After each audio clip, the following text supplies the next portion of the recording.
ஹோ போனோ போனோ அப்படின்னு ஒரு பழமையான ஹவாயன் டெக்னிக் ஒன்று இருக்கு. இந்த டெக்னிக்கை பயன்படுத்தி அந்த மக்கள் தன்னுடைய உடல் ஆரோக்கியம், மன ஆரோக்கியம் மற்றும் தன்னுடைய ஆயுளையும் மேம்படுத்தி வாழ்ந்து காட்டியிருக்காங்க. இதை பற்றின ஆராய்ச்சிகள் நிறைய இருக்கு. பல மருத்துவர்களும் ஆராய்ச்சியாளர்களும் இதை பற்றி ஆராய்ச்சி செஞ்சு தனக்கும் தன்னுடைய பேஷண்ட்ஸுக்கும் இதை பயன்படுத்தி பார்த்து வெற்றி கண்டிருக்காங்க.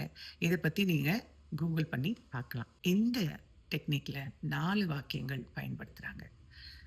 ஐ am sorry, please forgive me, thank you, I love you.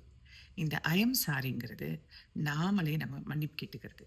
தெரிஞ்சோ தெரியாமலோ, அறிஞ்சோ அறியாமலோ நம்ம மற்றவங்கள காயப்படுத்துறதுக்கு காரணமாக இருந்திருக்கலாம்.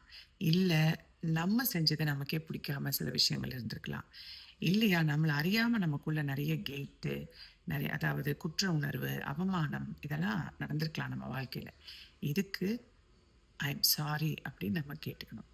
ப்ளீஸ் ஃபர்கிவ் மீ அடுத்தது. ப்ளீஸ் ஃபர்கிவ் மீனா நம்மளே நம்மக்கிட்ட மன்னிப்பு கேட்டுக்கிறது.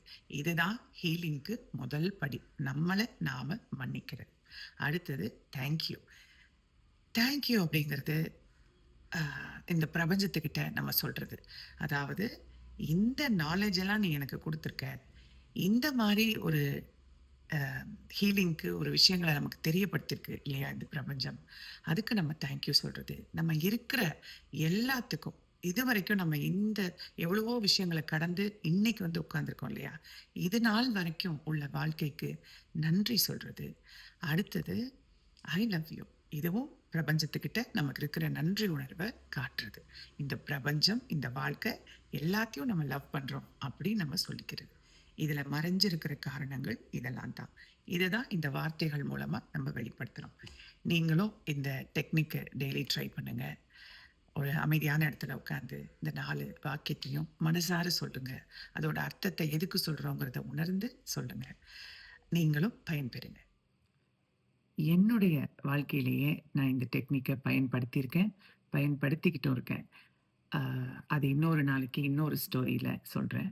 2024ல் நான் ரொம்ப எக்ஸ்டென்சிவாக இதை பயன்படுத்தி பலனும் கண்டிருக்கேன். அதை தாண்டி பல விஷயங்களுக்கும் பயன்படுத்துகிறேன். அதை பற்றியும் பேசலாம். 4 வாக்கியம்தான். I am sorry, please forgive me, thank you, I love you. சொல்லுங்கள். This is Krishnapriya.